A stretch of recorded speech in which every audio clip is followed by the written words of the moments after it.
I'm afraid to tell people what I do for a living. Pavlov would be proud. Over the years, people react. When they ask me what I do for a living, they have a reaction when I answer. So think about it. When somebody asks you what you do for a living, do you just tell them? Do you have to get creative in ways of explaining what you do? Do you give examples of what you do? I seriously hesitate and I read the situation. And mind you, maybe that's part of my own bias around mental health. But over the years, people have reacted, from the border security at the airport when they hand back my ID and say, I couldn't do what you do, to the numerous times that people have said, are you analyzing me? To, I did an eco challenge across Costa Rica. I literally cycled and paddled and canoed and hiked across half of Costa Rica with an eco challenge team. And there was a couple there from Florida, and they wouldn't talk to me when they knew what I did. So a while ago, I don't remember how long ago this was, but a while ago, there was an employee who she asked for a mental health day off, and the response from her employer went viral. And in my mind, I thought, okay, so if this wasn't a thing, if it was just an everyday occurrence that somebody has a mental health day off, that wouldn't have gone viral in my mind. So I'm doing my doctorate at Royal Roads University, and why I chose Royal Roads, what I really enjoy about the school, especially my doctorate program, is we're considered research practitioners. So we're all, in my cohort, there's 18 of us, we're all working full-time in our field and then doing research in that area, whichever our field is, 18 different fields for my particular cohort. So I really align with the school philosophy in that it looks at complex, real-world problems from a very pragmatic and practical way. So to give you some context, what my work is. So over the years, I have worked in mental health departments at 3 military bases across Canada. I spent 9 years at an Army base, 1 year at a Navy base, and now just 1 year at an Air Force base. And I can't tell you, I have countless numbers of members who have mentioned it's taken them years to come in. And with the plethora of programs and services that we have available to our Canadian Armed Forces, our CAF members, I wanted to know why. Why is that? So a fact, what we do know, some very recent current Canadian research, 2016, we know that CAF members, Canadian Armed Forces members, suffer with depression at higher rates than PTSD and addiction, and at higher rates than the civilian Canadian counterparts. So I had never heard of participatory action research before I started at Royal Roads University. I'd never heard of it. I'm glad that I did. What really I align with participatory action research is it's collaborative and very democratic. I'm not a researcher expert that goes into the community, pulls out information and then writes some articles. I am collaboratively working with the team, with military members, clinicians who work in the mental health departments, and that from coast to coast, we all work together as a team. Participatory action research, is for the community, by the community, for the benefit of that community. So after I received Surgeon General approval, military ethics approval, and Royal Roads ethics approval, I was able to start the research. So first what you do with participatory action research is you recruit an inquiry team. So what that means is they're co-researchers. This team of military members, military clinicians, civilian clinicians, coast to coast, what these members and co-researchers do is they work with me from the get-go, from the very beginning of the research, to what is the issue, what are the questions we're going to ask the focus groups, to when I transcribed verbatim all the data, they had feedback right to the finished product.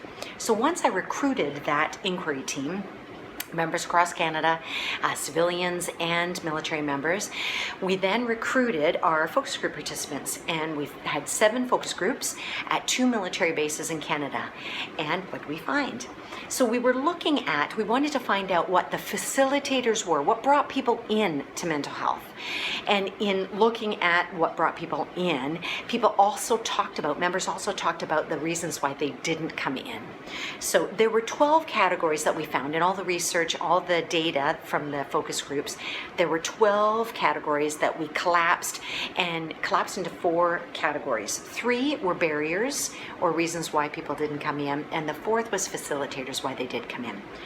So those 3 reasons why people didn't come in. 1, the idea of those people, and why I put it in quotes is that's actually from the focus group, that those people, that client identity was resounding. I'm a warrior, I'm not a client, or I'm a clinician, not a patient. That and old school CAF, so old school Canadian Armed Forces, so things like the language, like crazies, or the sick, lame, and lazy group, if you couldn't do PT. And the 3rd, in terms of reasons why people didn't come in, there is, from the get-go, from basic training, military members are taught about unit cohesion, that everything you do is team-focused and unit-focused. And one of the reasons why military members didn't come in was around that unit cohesion and loss of purpose and loss of belongingness. So as a military member, if you come in and talk about your suicide thoughts, maybe you end up with MELs, medical employment limitations, then you can't carry a weapon, then you can't do certain things with your unit, and then you're no longer able to function as part of that team. You're with the unit, watching everyone else do what you want to do. The 4th category that we found, facilitators, why people came in. So what we found was structural barriers are addressed, which is great, it's lovely. Things like time. Military members are granted or given time in their workday to access services. Their services exist. There are 24-hour numbers with CIF-MAP and CF Members Health Info line, and a 24-hour emergency Padre that people are aware of. There's also what's called the R2MR, the Road to Mental Readiness. So military members are, before they go on tour, they have the R2MR training. That's workup training before they go. When they come back in decompression, they go through the R2MR Road to Mental Readiness training. There is the continuum, and why I'm mentioning that is it's the mental health continuum in terms of going from green to orange to red. So there are different components of each category, and military members talked about how they could say, I'm coming in because I know I'm in the orange. And the most important reason that brought people in, or factor that brought people in, was peers or higher ranking military members talking about their experiences accessing service. So it's no surprise, personal barrier or personal stigma continues to hold people back. If I am a pilot, I don't need mental health. If I'm a physician, so the motto of physicians are, physician, heal thyself. So therefore, I'm not going to access service.